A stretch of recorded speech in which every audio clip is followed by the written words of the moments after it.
লাবুকে যখন আমি ক্যানেল থেকে এনেছিলাম তখন ওর মাত্র ৪৫ দিন বয়স। বাড়িতে আসার পর প্রথম যে জিনিসটা আমরা নোটিস করি, ওর বডিতে প্রচণ্ড ইচিং প্রবলেম।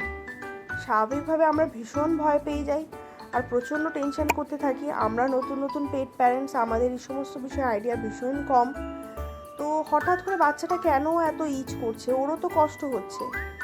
ডাক্তারের কাছে যখন আমরা নিয়ে যাই, ডক্টর বললো ব্যাপারটা তেমন কিছু ক্রিটিক্যাল নয়, ভয় পাওয়ার কোনো রিজন নেই, এটা ঠিক হয়ে যাবে।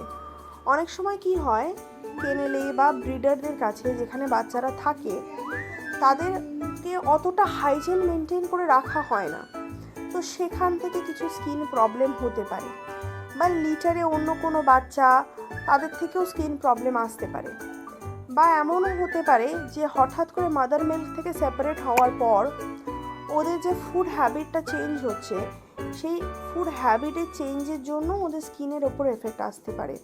তো সেই জন্য ওদের স্কিনে ইচিং প্রবলেম আসতে পারে। তো উনি একটা শ্যাম্পু আর একটা স্প্রে আমাকে দিয়েছিলেন, বলেছিলেন যে শ্যাম্পুটা উইকলি 2 বার। ও তো খুব ছোট বাচ্চা, ওকে তো ওরকমভাবে জল দিয়ে স্নান করানো যায় না। উইকলি 2 বার ওই শ্যাম্পুটা আমাকে উষ্ণ জলের সাথে মিক্স করে একটা টাওয়েল বা রুমাল কিছু ভিজিয়ে ওর বডিটা হালকা করে মুছিয়ে দিতে বলেছিলেন। আর সঙ্গে স্প্রেটা ইউজ করতে বলেছিলেন টিক্স অ্যান্ড ফ্লি থেকে, যাতে ও প্রোটেক্টেড থাকে। এমনি ওর বডিতে কিন্তু টিক্স অ্যান্ড ফ্লিজের কোনো প্রবলেম ছিল না, ডক্টর তখনই চেক করেছিলেন। ও তো ভীষণ শান্ত বাচ্চা, সে তো দেখতেই পাচ্ছেন। দেখুন এখন মা ভাত মাখছে, ও খেতে দেবে, সেই জন্য ও একটুখানি নাচানাচি করছে। ও কিন্তু ভীষণ খেতে ভালোবাসে, ভীষণ ফুডি বাচ্চা। ওকে মা যখনই ওর জন্য খাবার করতে বসে, তখন ও সারাক্ষণ মায়ের পায়ে পায়ে পায়ে পায়ে ঘুরতে থাকে। ও খেতে ভীষণ পছন্দ করে। ওকে যখন প্রথম আমি এনেছিলাম তখন আমাকে কেনেল থেকে বলেছিল ওকে সেরেল্যাক দিতে।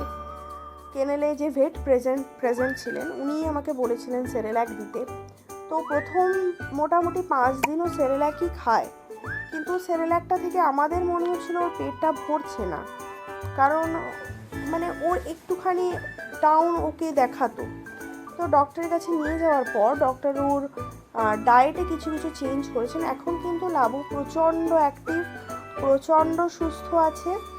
আর ওর যে ইচিংয়ের যে প্রবলেমটা ছিল সেটাও কিন্তু আস্তে আস্তে একদমই কমে গেছে, এখনও দিব্যি আছে। ডক্টর ওকে কী কী ওষুধ দিয়েছেন আর কি ডায়েটে আছে সেটা অন্য একটা ভিডিওতে দেখাবো।